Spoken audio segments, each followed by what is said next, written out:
এই কৃষি দপ্তরে দুর্নীতি চলেছিল, যে দুর্নীতিটা আমার এই কার্যকালে আমি তাকে প্রতিরোধ করবার জন্য ব্যবস্থা নিয়েছি।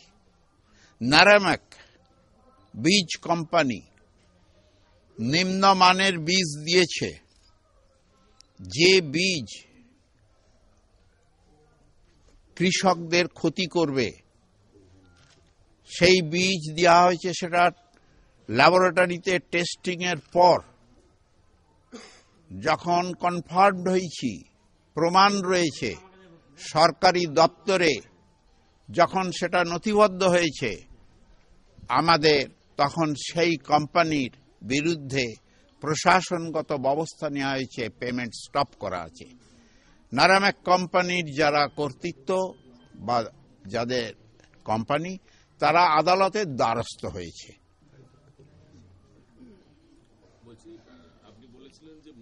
আবার বিধানচন্দ্র কৃষি বিশ্ববিদ্যালয়েও সেই রকম দুর্নীতির সংবাদ আসতে আমি যথারীতি তাকে অনুসন্ধান করেছি। সেই অনুসন্ধানেও অনেক তথ্য বেরিয়ে এসেছে, অভিযোগের সত্যতা প্রাথমিকভাবে প্রমাণিত হয়েছে। এরপরে এটির সম্পর্কে আমি আমার নেত্রীর সঙ্গে আলোচনা করি বা নেত্রীর পরামর্শদাতা কৃষি বিভাগের যিনি, তাদের সঙ্গে আমার অফিসারদের সঙ্গে আলোচনা করি, করে যে সিদ্ধান্ত হয় সেই সিদ্ধান্ত মোতাবেকে সেপারেশন বিল, টেম্পোরারি সেপারেশন বিল বিধানচন্দ্র কৃষি বিশ্ববিদ্যালয় সম্পর্কে সেই বিল রাজ্যসভায় আনতে হয়েছে, বিধানসভায় আনতে হয়েছে।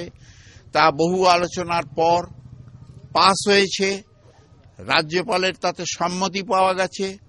সেই সম্মতির পর সেই শক্তি বলে আজকে তার ব্যবস্থা নেওয়া হয়েছে, যার ফলেতে বর্তমান বিধানসভার যিনি ভাইস চ্যান্সেলর তিনি অপসারিত হয়েছেন এবং রেজিস্ট্রার ইত্যাদি অপসারিত হয়েছেন। নতুন vice chancellor, pro vice chancellor এবং পরিচালন কমিটি সরকারের নোটিফিকেশনের মাধ্যমে তা বিজ্ঞপ্তি হয়েছে, কার্যকরী হয়েছে।